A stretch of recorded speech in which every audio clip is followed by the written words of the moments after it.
So, have we got any questions on the homework? That's just due Thursday, but y'all doing okay with that? There's two runs at it, so to speak. There's the first one, which is just doing the Kogo. So you're just supposed to find some of the azimuths and such, and then figure out the angles and the distances if you're setting points up. So you all okay with that? Any questions on that? This is a little worksheet kind of thing that I put on there.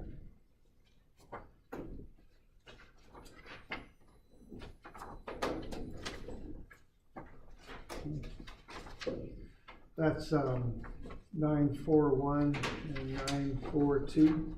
That's what that is. Okay. So we okay with that? And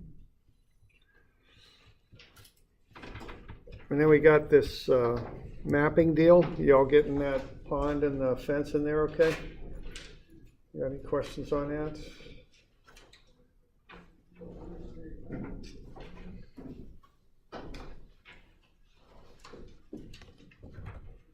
Okay.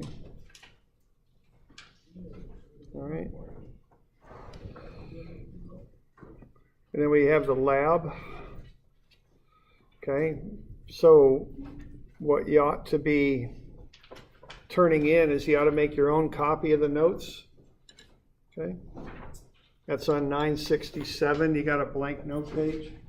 So you just use that. Take the notes that your party chief generated and fill out that sheet. Everyone good with that? Okay.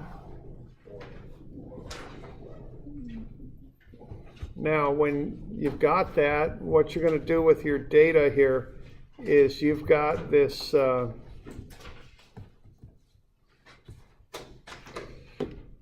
information. What you all collected out there is an angle right, and I looked at most everyone's angles right. They looked about correct. I was those guns will kind of jump over to angles left sometimes, but that seemed to be working okay for everybody. Then you have a horizontal distance, which is a flat distance, like what you want. That's what you get to map with. You don't use slope distances for mapping because it screws your scale all up. So you want a nice flat horizontal line, like like a distance on a map that doesn't include a slope. And then we did this hit the button on the total station, and we got what that is mathematically is it's the sine of the vertical angle times the slope distance. And what that ends up being is a vertical offset. Now that's from the gun to the prism. That's what that vertical offset is, because that's what is measured when you shoot that. You go from the instrument to the glass on the prism.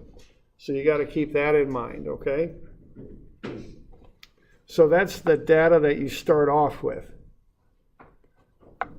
When we were shooting the guns out there, and we were shooting the distance, there's the little sign there's the little image that pops up on the screen with the triangle, and then the parallel line to whichever the hypotenuse or the adjacent. Yeah, right. And so sometimes, like you could bounce between the two measurements and they'd be like half-foot difference. Yeah. I think one's like the hypotenuse. Yeah, right. That's correct. Yeah. Taking the adjacent one always, right? Yeah, you always want the flat one on the bottom of the triangle. But you're right. See, the vertical offsets are so small on those that if you do Thermopythagoras, if you got a long line and just a little bit of an offset, if this is whatever 100 feet, and this is only 2 feet, this line ain't going to be too much different than 100. It's going to be quite close. So that's why those two are so close to each other, because it's a long line for a very small vertical offset. Okay. All right. All right. So those three pieces of information go into that the Radiolab calc sheet there. All right. Now, what you're going to do with that, you're just going to take your angle right and bring it over as a decimal, as a DMS azimuth. because our backside azimuth is due north, right? So if your backside azimuth, if you got your instrument here, you're looking due north. If you turn an angle right, that's the same thing as the azimuth, see? And we did that intentionally. And I remember back in the old days before so much being computerized, even if you had kind of a weird back azimuth, which is normally the case, if this azimuth here was, for example, whatever, 30 degrees, 10 minutes, what you could do would be to set your instrument using the tangent screws. So instead of 0 set, you'd use 30 degrees, 10 minutes for your backside. And once again, you turn angles right, you just get azimuths then. It's a nice little trick to save a little bit of screwing around the calculations, okay? For us, it was quite easy because you just 0 set, and what you get is north, 0 degrees, okay? And so your angles right are just azimuths, okay?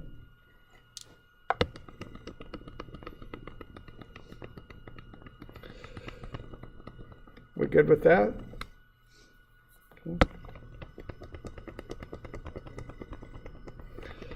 All right, then off you go. You start, then you start doing the calculations. So you want to convert into decimal because most calculators don't do the math very well with DMS. So just convert, and if this is, let's just say 30 degrees, 15 minutes, for example, which they weren't because they were bigger than that, but if it was, this would just be 30 plus 15 over 60. That'd be 30.25.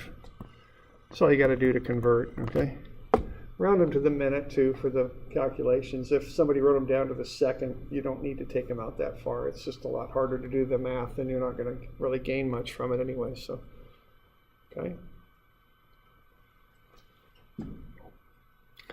Okay, and then you want to take cosine azimuth times the horizontal distance and sine azimuth times the horizontal distance. And that will get you the latitude and departure. Okay? You got them on the formula sheet is where they're at. So you'll need to use them. But yeah, they're on the upper right-hand corner of the formula sheet.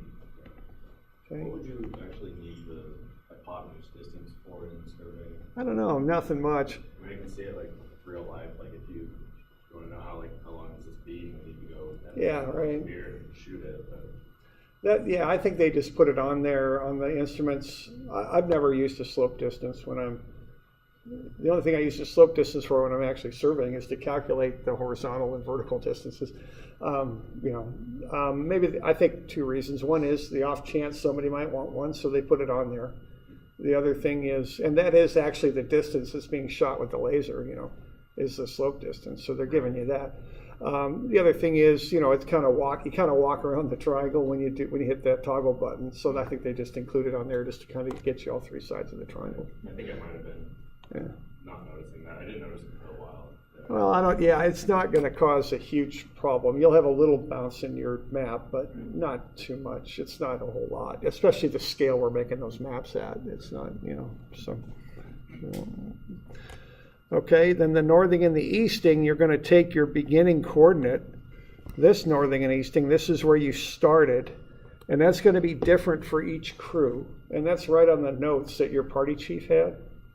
If you're at this point, your coordinate is such and such, okay? And that's right on the notes that I handed out to the party chiefs. It's on the upper left, so it's right there. That's your starting point, and then you add in your latitudes and departures to it to get your coordinates, okay? So this is just northing plus latitude, and that's just easting plus departure, okay? Now the last one's probably the most involved, because what you would do with this is you'll take your point on the ground, and what was the elevation of the point on the ground? What did I call that out as? 235.60, okay, thanks. So that's 235.60, that's the point on the ground. That's where you started, okay? So this is a little bit different than leveling in that you're setting up on a control point. In leveling, you don't. In leveling, you just set the level up somewhere and look back at the control point. Here we set up on it, and then you measure up, and that's your HI, lowercase. So if you take that 235/60 and add the HI, and then you either add or subtract, and I hope that you did remember to write the signs down on this for the sine vertical angle.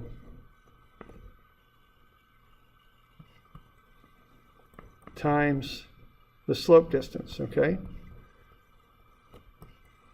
Now, you might need to subtract that. So, if that's a negative value, you subtract it. And I think in the future, I'm just going to call that vertical offset. That might be the best word for that. I don't know. But whatever you call it, it was right on the instrument. That's when you hit that toggle key. It was the second number you got. It should be between 0 and 5 feet plus or minus.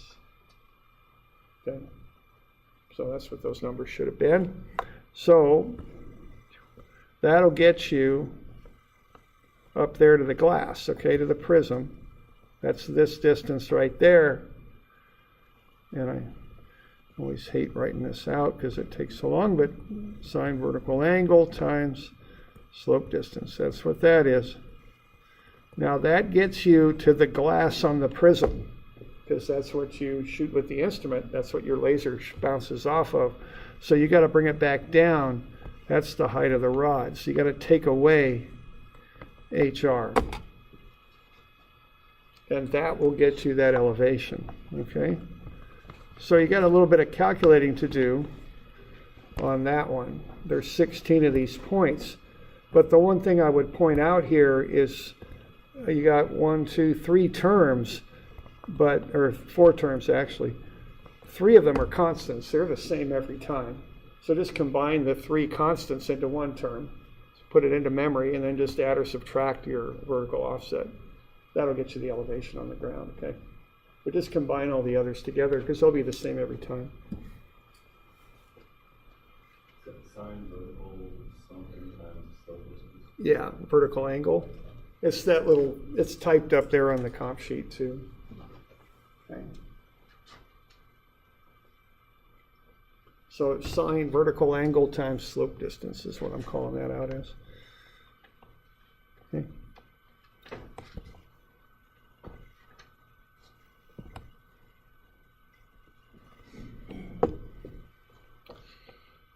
All right. So that'll get you all the data. So you'll have 16 3D data points, northing, easting, and elevation. Now remember, northing comes first. That's really a Y. Easting comes second. That's an X. Elevation is a Z. So those are 3D data points. But remember to switch your X and Y's when you plot, because we're all very used to plotting up X comma Y. Surveyors, for whatever reason, use Y comma X. The northing comes first. Okay.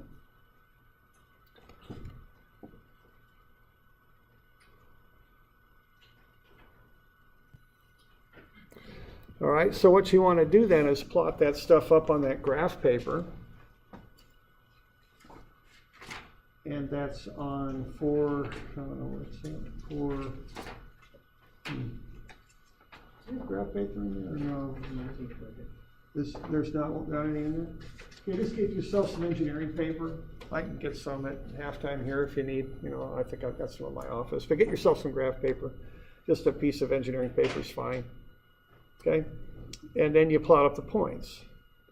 Now, I don't want that to be the end point, though. I want a map, okay? Like you turn into a client. And here's an example of what I'm looking for. You collected a little bit different data, so yours won't be exactly like this. But this is the idea. Make it look like something, okay? Now, if you can't quite remember what it looks like, you can go out on the balcony and look down, and there it is. You can go onto Google Maps and have a look. I mean, there's lots of ways you can get to what this thing actually looks like. So, don't just turn in a bunch of points and a couple lines. I don't want a dot to dot of Barney the dinosaur or something here. I want a map, okay? All right. So give me a map. And it doesn't have to look this pretty, but this is You know, this is obviously done in AutoCAD. You can use AutoCAD if you want, if that's easier for you. Whatever, you know. Okay. And so get me a map, okay? So we good with that? Now 1 inch, scale 1 inch to 10 feet. That's what I want. And that should fit on your graph paper. You might have to work with it a little bit to see where to place it, where to start putting in your points, but that should get you the basics of it. Now keep in mind that I had you measure, I think it was this distance back here, so you should be able to get that in there. And kind of, I think that thing turns kind of south. Yeah, I had you measure that fountain, so you ought to be able to get those offsets in on the fountain. You've got some points that were shot specifically for line, so if you connect those dots, you can extend those things out a little bit. I think it was the same thing with the planner, but I can't remember. But anyway, you know, get something in there that use the data you've got to create a decent map, okay? And put labels on things, ramp and fountain and all that, okay? North arrow, like you always do. No, you'll have to generate it. Yeah. If you've got any worries, just, like I say, pull up Google Maps. It's right there, okay? Okay, we're good. Okay, now one last thing here I'd like you to do is I'd like you to answer one question for me. And what there's something called ADA, which is the Americans with Disabilities Act. And that started getting implemented in the late 80s, where we had to make public works things and publicly access facilities accessible for people who might be in wheelchairs. And the rule on that is the maximum slope is 1 rise to 12 run. Okay? To be wheelchair accessible, that's the maximum slope you can have. So what I'd like you to do is to tell me if that ramp meets ADA specs or not. Okay? And I'll let you figure out how to do that, but you know, get that one figured out. If it's you know, if you're the ADA inspector, are you going to okay that ramp or not? Okay? And put that on your map somewhere. Put it somewhere prominently where I can see it. Just remember, you know, I'm grading 20 some of these, and just put it somewhere I'm going to notice it. Okay? When I look for it. And I even asked you to put it somewhere specific, but I don't remember where. Let's see if I've got that. Why is it 1 to 12? That's a comfortable slope for someone to actually physically turn the wheels on a wheelchair, I think. I don't think there's much more to it than that. So they can pull it going up, and it's safe going down, I think. It's probably, you know, just empirical, you know what I mean? They just came up with it because it works kind of thing, I think.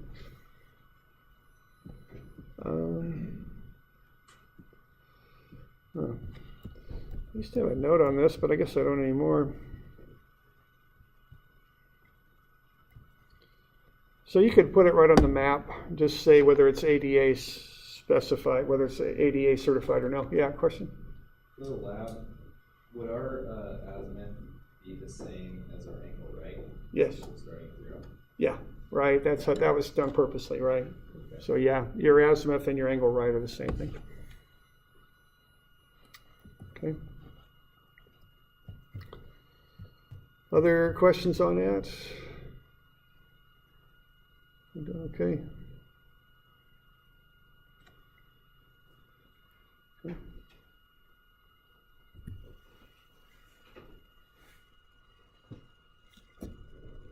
All right.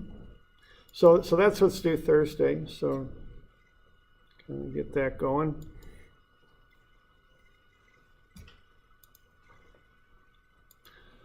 All right.